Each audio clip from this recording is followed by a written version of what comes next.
Muito boa noite, amigos, muito boa noite, irmãos. É com grande alegria, um grande prazer que estamos aqui mais uma vez para estudarmos o Evangelho segundo o Espiritismo. No capítulo de hoje, o capítulo 9, temos Bem-aventurados os mansos e pacíficos. Esse capítulo é um capítulo relativamente curto e ele tem apenas um item de estudo, que é o item de injúrias e violências. Depois ele tem mais 4 subitens das instruções dos espíritos, né? A afabilidade, a doçura, a paciência, a obediência e a resignação e a cólera. Todos esses temas estão muito presentes em nossas vidas durante essa pandemia, porque ela é exatamente uma ferramenta que Deus, nosso Criador, nos impõe como um instrumento de nosso crescimento, de nossa elaboração moral, porque o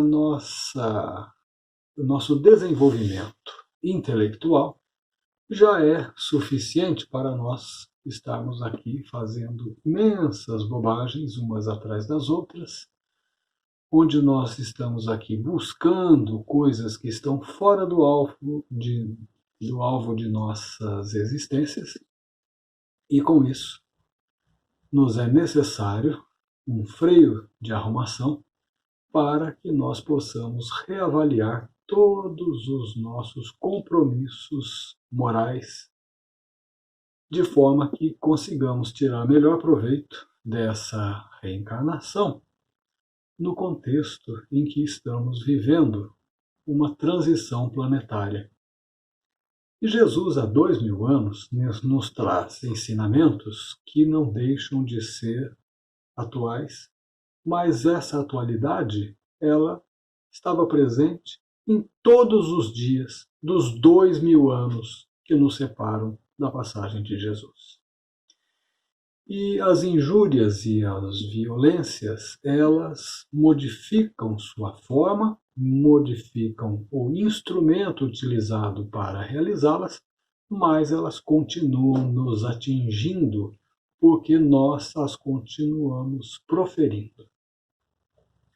Dessa maneira, nós precisamos reavaliar todas as nossas atitudes e enquadrar as nossas atitudes dentro do Evangelho de Jesus, de maneira que esse estudo de hoje é mais uma das ferramentas de todas as outras que estão dentro do Evangelho de Jesus, como ferramentas e instrumentos do nosso crescimento, e nós, como mecânicos de nossas próprias existências, abrimos a nossa caixinha de ferramentas e pegamos esses instrumentos que dentro se encontram, mas precisamos compreendê-los e compreender as suas funções.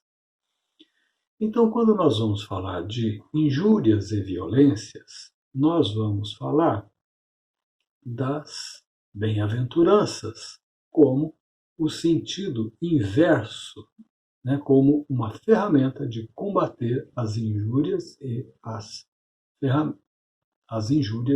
as ofensas. Então, nós temos no primeiro item, que é tirado do Evangelho de Mateus, aliás, são 3 itens tirados do Evangelho de Mateus, todos eles do capítulo 5, onde no versículo 5 está: bem-aventurados os que são brandos, porque eles herdarão a terra. No item 2, que é o versículo 9, bem-aventurados os pacíficos, porque eles serão chamados os filhos de Deus. E no terceiro, que vão dos versículos 21 ao 22, sabeis o que foi dito aos antigos: não matareis, e quem quer que mate merecerá condenação pelo juízo. Eu, porém, vos digo que quem quer que se puser em cólera contra o seu irmão merecerá condenação no juízo, que aquele que disser a seu irmão raca merecerá ser condenado pelo conselho, e que aquele que disser és louco merecerá ser condenado ao fogo do inferno. Ora, essas palavras são bastante pesadas, mas assim era necessário para aquele povo cujo raciocínio intelectual ainda era menos elaborado ainda que o nosso. Muito bem. Quando nós estamos de posse dessas informações do Evangelho de Jesus, nós ficamos a observar o nosso cotidiano. E vamos ver que hoje o que nós temos principalmente nas redes sociais é uma proferição incalculável de injúrias e de ofensas. Grupos de um lado ofendendo os grupos de outro lado, que por sua vez rebatem com outras ofensas e outras injúrias. E o que nos recomenda Jesus? Ora, o que ele nos recomenda Jesus é a afabilidade, a doçura, é a paciência, é a obediência, a resignação, e que evitemos a cólera, que é o que impera hoje em dia. A cólera contra os irmãos é quase que uma obrigação social dos nossos dias. Bem, no mecanismo que Jesus nos esclarece com seu Evangelho, o mecanismo com o qual Deus criou as estruturas de todo o universo, os seres mais evoluídos devem cuidar dos seres menos evoluídos. Mas isso não quer dizer que nós devemos cuidar das raças animais que ainda não atingiram o nível hominal. Isso quer dizer, principalmente, que nós, seres humanos, devemos socorrer aos nossos irmãos também humanos.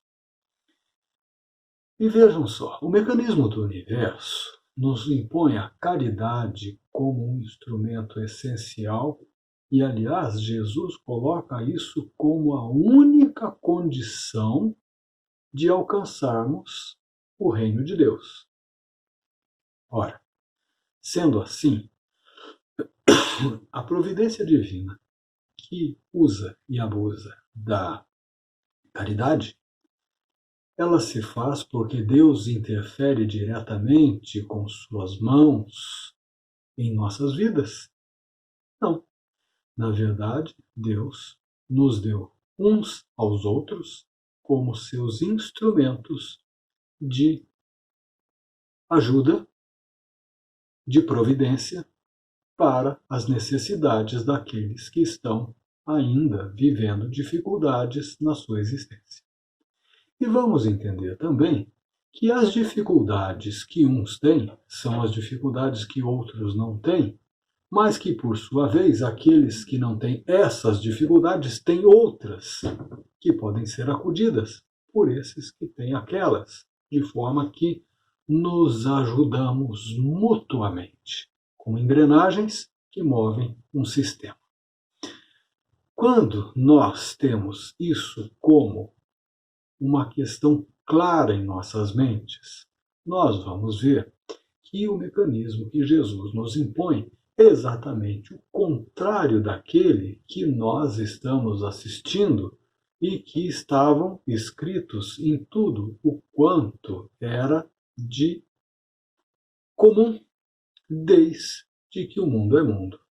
Ou seja, o mais forte explorando o mais fraco, o mais forte espizinhando com sua força e sua violência, obrigando o mais fraco a lhe servir, tirando dele o suor com o trabalho que pode ser exploratório ou escravagista, dependendo do nível em que a sociedade se encontra.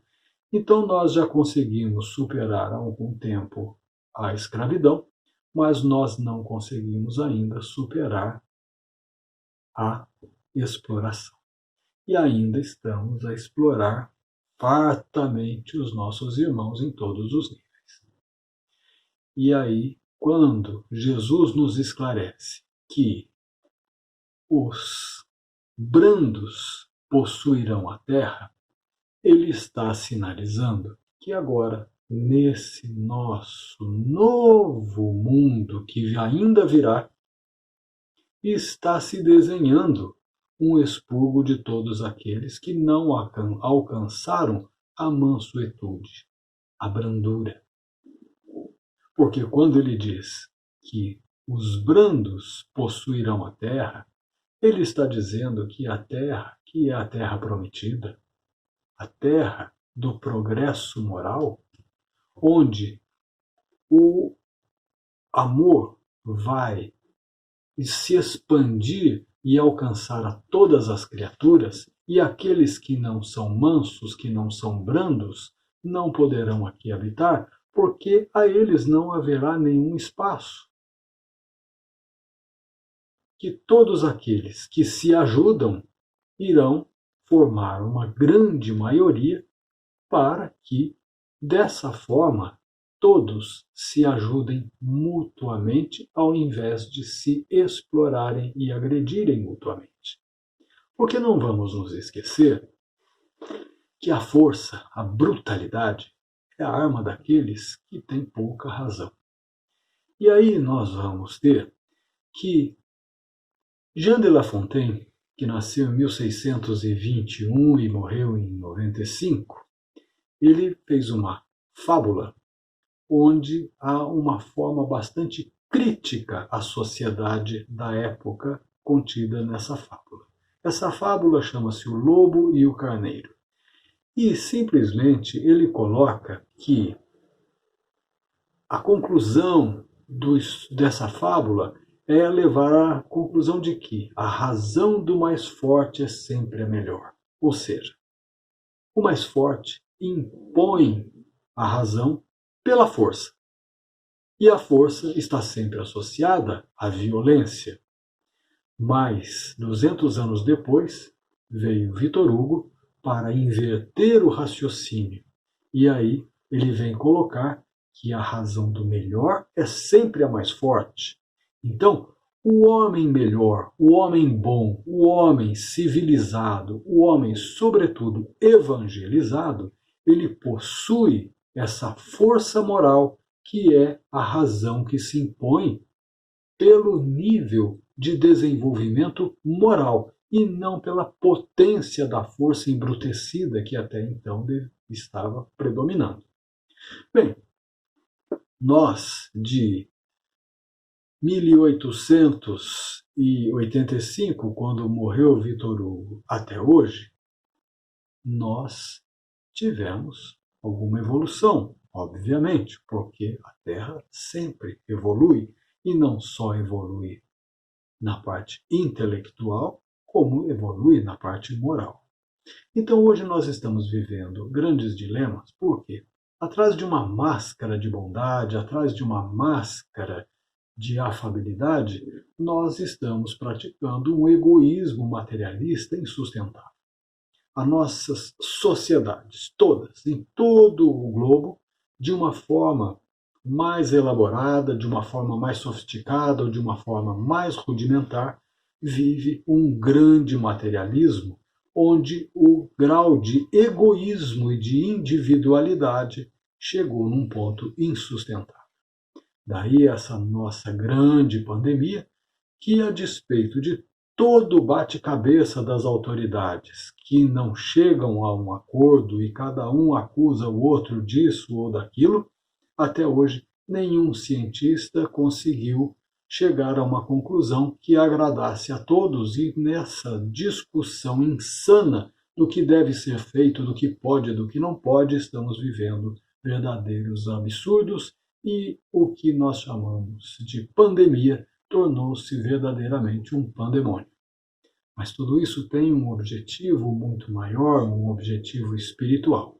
Porque, em primeiro lugar, fomos obrigados a conviver com nossos parentes e, sobretudo, conosco mesmo, dentro de ambientes confinados por longos períodos de tempo.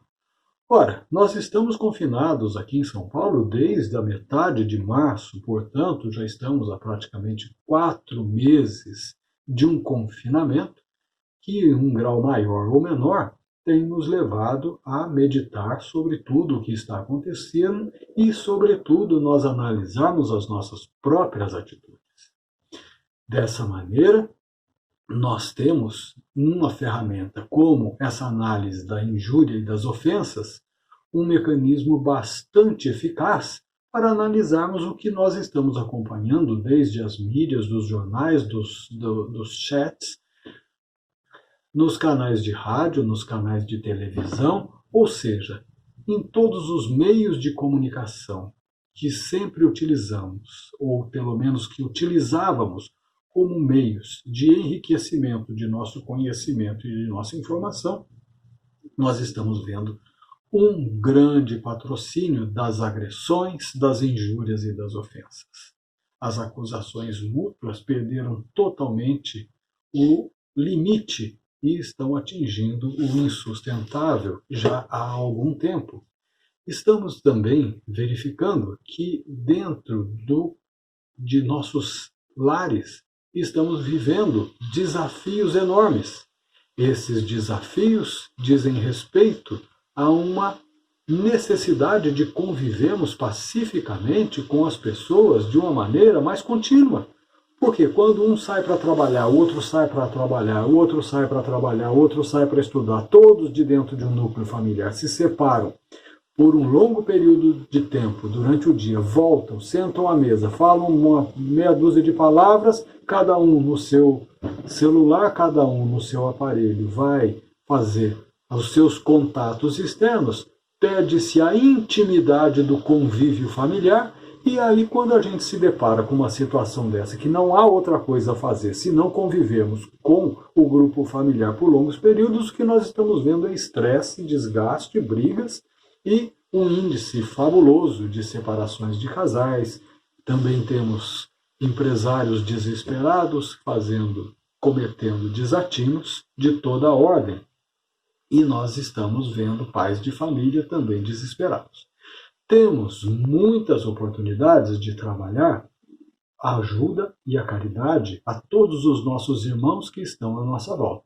Mas a maior caridade que o nosso capítulo de hoje nos propõe é reavaliarmos as nossas relações interpessoais, desde aquelas que estamos confinados dentro do nosso próprio lar, com aqueles que à distância estão nos consultando muitas vezes pelos aplicativos, quem consegue trabalhar em casa e também quem consegue ainda sair para realizar algum trabalho. As pessoas estão estressadas, estão nervosas, estão com o pavio curto, estão explosivas. E em muitas situações nós estamos vendo graves manifestações de cólera. E justamente é a cólera uma das coisas que nós estamos nos propondo a excluir de nosso cotidiano. Porque a cólera, assim como a ira, só produz más atitudes, coisas das quais sempre vamos nos arrepender. E precisamos sempre estar completamente cientes das consequências de nossos atos e não deixar que o desespero, a mágoa, a ira venha a nos causar um enceguecimento para esses conceitos. Quando vamos ver a obediência e a resignação, é mais um dos desafios que a nossa sociedade hoje enfrenta. Porque estamos insubordinados todos em algum nível. Porque não estamos contentes com a lei que o prefeito colocou, com a lei que o governador colocou, com a lei que o presidente não colocou, e estamos todos revoltados com o que está acontecendo, porque falta isso, falta aquilo, sobra aquilo, roubam aquilo. Então, todas essas acusações e essas críticas precisam ser cessadas, porque nós precisamos ter resignação com o nosso nível de inferioridade. Nós precisamos ter resignação e obedecer às leis, mesmo aquelas imperfeitas que nos são colocadas pelas autoridades locais. Nós precisamos também ter muita paciência e sempre agradecer a Deus pelo aprendizado que estamos tendo oportunidade de ter.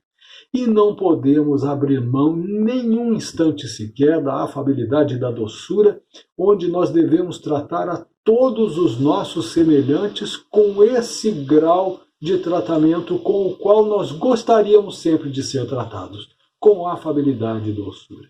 Portanto, meus amigos, vamos pensar no que as redes sociais estão nos causando, como nós estamos assistindo e, sobretudo, como nós estamos nos comportando nesse processo, onde nós podemos evitar de produzir as injúrias e as ofensas e, principalmente, nós podemos não propagar as injúrias e as ofensas que são proferidas por outras pessoas.